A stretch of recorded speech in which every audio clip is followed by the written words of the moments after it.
Hello, kids. Today, we are reading Wayside School is Falling Down, Chapter 6, Pigtails.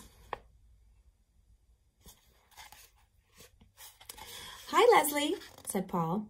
Hi, Paul, said Leslie. They were friends now. Paul hadn't pulled either of her pigtails for a long time. Paul sat in the desk behind Leslie. Once, a long time ago, he had pulled Leslie's pigtails. It felt great. That is, Paul thought it felt great. Leslie didn't think it felt too good. But that was earlier in the year, when Paul was younger and immature. Now he knew better. Still, her two long brown pigtails hung in front of his face all day, every day. The bell rang for recess. Leslie, said Paul, can I talk to you for a second? Sure, Paul, said Leslie. They were alone in the room. All the other kids had rushed down the stairs. Mrs. Jules had run to the teacher's lounge. I've been good, right? Asked Paul. I haven't pulled one of your pigtails in a long time, have I? So what do you want, a medal? Asked Leslie. Paul chuckled. No, well, can I ask you something? Sure, said Leslie. Paul took a breath. May I pull just one of your pigtails, he asked. Please? No, said Leslie. Please, Paul begged. I won't pull it hard. No one will have to know. Please, please. I wouldn't ask it if it wasn't important. Please. You're sick, exclaimed Leslie. I'm sorry, Paul said as he lowered his head. You're right. I don't know what came over me. I won't ask again. Good, said Leslie. She shook her head in disgust. Paul watched her pigtails waggle. Can I just touch one? He asked. I won't even pull it, I promise. No! What's wrong with just touching one? Paul asked. Yuck! You're gross, said Leslie as she turned and marched out of the room. As Paul watched her go, her pigtails seemed to wave goodbye to him. He slapped himself in the face with both hands. What's wrong with me? He wondered. He walked to the side of the room and leaned over the counter. He stuck his head out the window to get some fresh air. Down below, he could see the kids playing on the playground. They looked like tiny dots.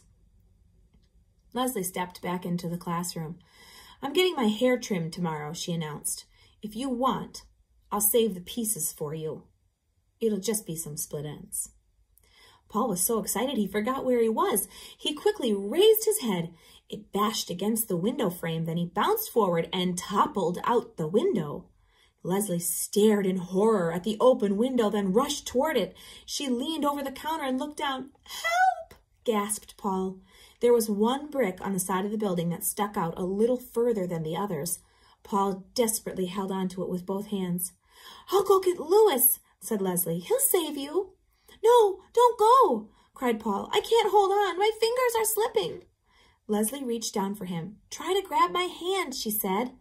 Paul made a grab for it, but he missed, then quickly clutched the brick. I can't. Help! I'm scared. Just don't look down, said Leslie. As she tried to stay calm, she pulled her head back in through the window. Where are you going? Cried Paul. Help! Don't leave me. Leslie looked around Mrs. Jules' room for a rope or an extension cord or something for Paul to grab, but she couldn't find anything. She returned to the window, sighed, then leaned out backward. Her hands tightly held the edge of the counter as she looked up at the sky. Grab my pigtails, she said, then winced. A big smile came across Paul's face. Really? He asked. Just do it, said Leslie. The pigtails hung about a foot above Paul's head. He let go of the brick with his right hand and grabbed her right pigtail. Yeah! Leslie yelped. He grabbed her left pigtail with his left hand. Yeah! She screamed. Okay, pull me in, said Paul. His legs dangled beneath him. Leslie's eyes watered in pain as she tried to step away from the window. I can't, she groaned. You're too heavy. Paul swung his legs up against the side of the building. Try now. Leslie groaned, then took a small step away from the window as Paul took a step up the wall. Then they each took another small step. At last, Paul managed to get one foot on top of the brick that jutted out. Leslie pulled her head inside the window. As she took another step, Paul let go of one pigtail and grabbed the windowsill. Leslie took another step, pulling Paul the rest of the way through. They both collapsed on the floor, tired and sore. "Oh, my head hurts," said Leslie. "Wow, you saved my life," said Paul. "Well, don't worry. Someday I'll save yours." "You don't have to," said Leslie. "Just don't pull my pigtails anymore." "I won't," said Paul. Suddenly he laughed. "What's so funny?" said Leslie. "This time your pigtails pulled me."